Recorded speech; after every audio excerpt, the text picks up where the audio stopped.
Estamos en 2025 y la apropiación de activos aún no ha concluido. Rusia ha iniciado otra ronda de represalias. ¿Por qué? Porque el G7 ha tomado al menos 200.000 millones de dólares de las reservas congeladas de Rusia y Putin no lo ha olvidado. El término correcto es confiscado porque estos fondos se están utilizando activamente tanto en los mercados financieros como para comprar armamento para Occidente. Las reservas rusas están siendo utilizadas como garantía para Estados Unidos y ahora el G7 planea apoderarse por completo de ese dinero.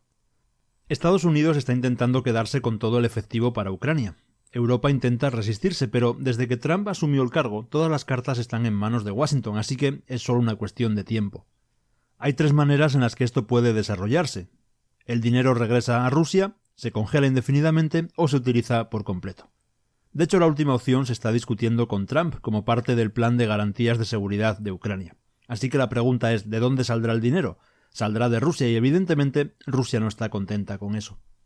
En los últimos 2 años el Kremlin ha estado atacando activamente a los bancos de la Unión Europea. Sus activos ahora son un objetivo legítimo.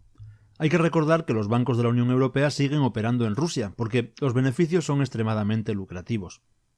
Es por eso que Putin los está apuntando ahora. En los últimos años el Banco Central de Rusia ha estado subiendo los tipos de interés y va a mantenerlos altos durante más tiempo.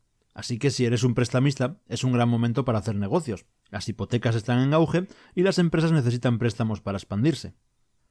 Casi todos los bancos de la Unión Europea en Rusia han visto sus beneficios dispararse. Por ejemplo, en 2021, Raiffeisenbank obtuvo menos de 600 millones de euros de ganancias desde Rusia, pero solo 2 años después sus beneficios se han más que triplicado, hasta los 1.800 millones. Están llenos de efectivo atrapado en el país. Desde la perspectiva de Rusia probablemente saben que no recuperarán ese dinero.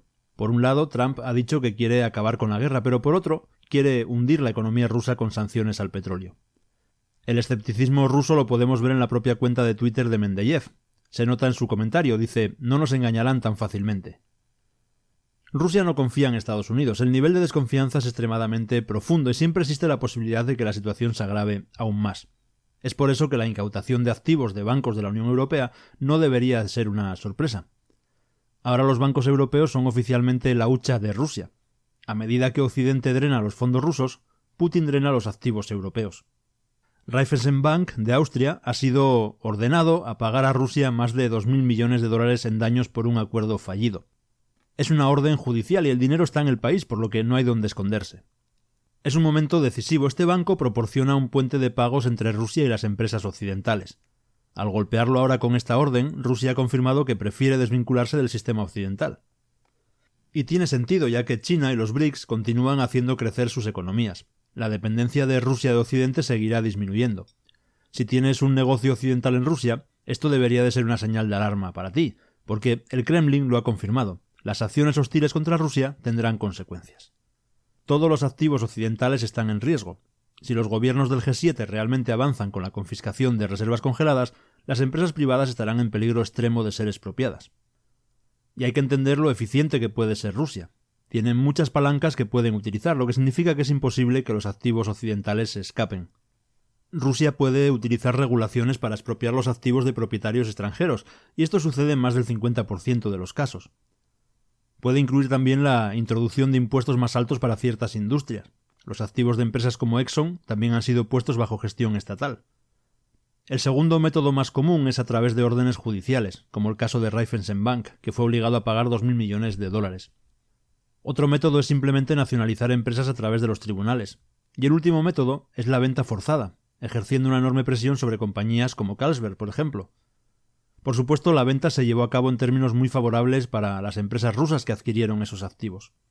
Ahora bien, independientemente de si crees que esto está bien o mal, eso ya no importa. Es simplemente un mecanismo para que Rusia se apropie de activos occidentales. Y debemos hacernos una pregunta muy seria. ¿Crees que Trump o la Unión Europea devolverán las reservas rusas congeladas? Trump cree que la economía rusa está en caída libre y que si Putin no detiene la guerra, Washington sancionará y aplicará aranceles a Rusia. También castigará a otros países que comercien con Moscú. Pero aquí vemos muchas inconsistencias. Primero, Rusia ha sobrevivido a más de 10.000 sanciones impuestas por Joe Biden. Más aranceles no funcionarán. Es la definición de locura de Einstein, hacer lo mismo una y otra vez y esperar un resultado diferente. En segundo lugar, Trump no puede permitirse sancionar al mundo entero. Como hemos mencionado en vídeos anteriores, si ataca económicamente a China, colapsará el PIB de Estados Unidos, aumentará la inflación y provocará despidos masivos.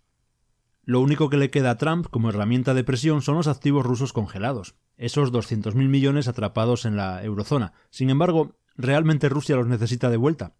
Según las últimas estimaciones, hay más de 120.000 millones de dólares en activos occidentales atrapados en Rusia.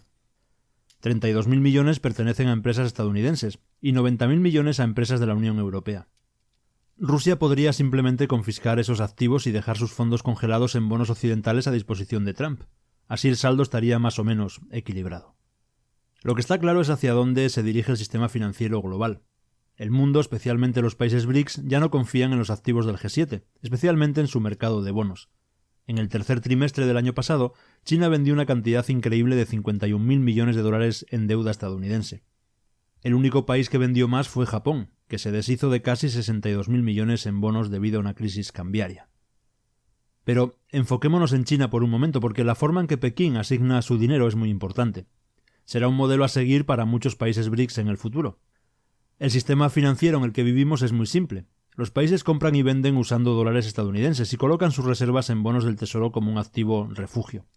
Pero, por supuesto, sabemos que esto ya no es tan seguro, especialmente después de lo que ocurrió con Rusia. Y adivina quién tiene la mayor cantidad de dinero excedente del mundo: China. En 2024, el superávit comercial de China alcanzó un récord histórico de casi $1 billón. Esto nos dice que el superávit comercial de China no depende exactamente del comercio con Occidente para seguir acumulándose. Así que pueden gastar sus reservas de dólares con total confianza en lo que deseen. Una gran parte de este dinero, por supuesto, se reinvierte en la economía china para impulsar la demanda interna. Pero, ¿qué hay de sus reservas? Bueno, no están volviendo a los bonos estadounidenses, eso seguro. Desde 2016, China ha estado vendiendo muchos más bonos del tesoro de los que compra. Y esto fue incluso antes de la guerra entre Rusia y Ucrania. China se dio cuenta que hay mejores formas de invertir su dinero. En su punto máximo, el Banco Popular de China tenía 1,3 billones de dólares en bonos del Tesoro de Estados Unidos, una cantidad monstruosa para cualquier medida. Pero en la última actualización, que es de noviembre, China solo tenía 768.000 millones de dólares, lo que representa una gran caída del 42% en sus tenencias de deuda estadounidense.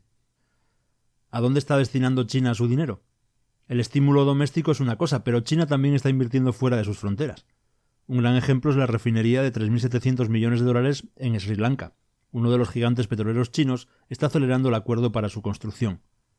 Otro ejemplo es el megaproyecto de Chancay en Perú, una inversión de 1.300 millones de dólares que conectará América Latina con China y permitirá que el comercio evite los canales controlados por Estados Unidos. Pekín está construyendo infraestructura energética en todo el mundo. En otras palabras, China prefiere invertir en proyectos que pueden incluso generar pérdidas antes que en bonos que solo garantizan un pago de intereses. Fortalecer sus cadenas de suministro es más importante que financiar las economías occidentales. Y siendo sinceros, ¿por qué deberían de hacerlo? Estados Unidos ha estado financiando su propio intento de contener a la economía china, pero para Estados Unidos esto es un gran problema. Si la segunda economía más grande del mundo se retira permanentemente de los bonos estadounidenses, ¿quiénes serán los mayores compradores en el futuro? No nos equivoquemos, Estados Unidos va a incumplir su deuda, ya sea dejando de pagar o inflándola hasta hacerla impagable. Tendrán que devaluar la moneda. Aproximadamente el 80% de la deuda de Estados Unidos está en manos de inversores nacionales, incluyendo fondos de inversión, fondos de pensiones, gobiernos locales y aseguradoras. Pero, si miramos a los tenedores individuales de bonos de Estados Unidos, estos representan el 17% del total de la deuda, lo cual significa que los propios ciudadanos estadounidenses están altamente expuestos a la deuda del gobierno. Mucho de esto, por supuesto, proviene de los propios planes de pensiones. Pero el peligro es extremo. Cuando Estados Unidos infle su deuda y devalúe su moneda, lo cual sucederá sin ninguna duda, el valor del dólar caerá cada vez más, especialmente después de que Trump haga sus ajustes en la economía. Trump quiere restablecer la fabricación en Estados Unidos y para ello planea reducir el impuesto a las empresas del 21 al 15% si las empresas fabrican sus productos en Estados Unidos. Suena muy bien, pero los ingresos del gobierno se desplomarán. ¿De dónde saldrá ese dinero? Pues de la deuda pública una vez más. Simplemente pedirán más dinero prestado generando dinero de la nada, y eso no es un buen desenlace. Con grandes compradores como China alejándose, el coste de los préstamos se mantendrá alto, lo que por supuesto significa pagos de intereses más altos en el futuro. Si observamos los ahorros fiscales de las grandes corporaciones tras la anterior reducción de impuestos de Trump, Vemos que Walmart pagó 9.000 millones de dólares menos en impuestos, Verizon ahorró 10.000 millones y muchas otras empresas disfrutaron de reducciones impositivas entre el 10 y el 90%. Sin embargo, la contrapartida es un mayor endeudamiento del gobierno. El dinero tendrá que salir de algún sitio y, como mencionamos antes, lo pedirán prestado. Según la Tax Foundation, el plan fiscal de Trump aumentará el déficit presupuestario en 3 billones de dólares en la próxima década, lo que supone un endeudamiento adicional de 300.000 millones de dólares anuales. Sí, el PIB podría aumentar un 0,8% y podrían crearse casi 600.000 empleos, pero la gran pregunta es, ¿compensará esto el aumento masivo de la deuda? Cuanto más dinero se pida prestado, más inversores y países perderán la confianza en la deuda estadounidense.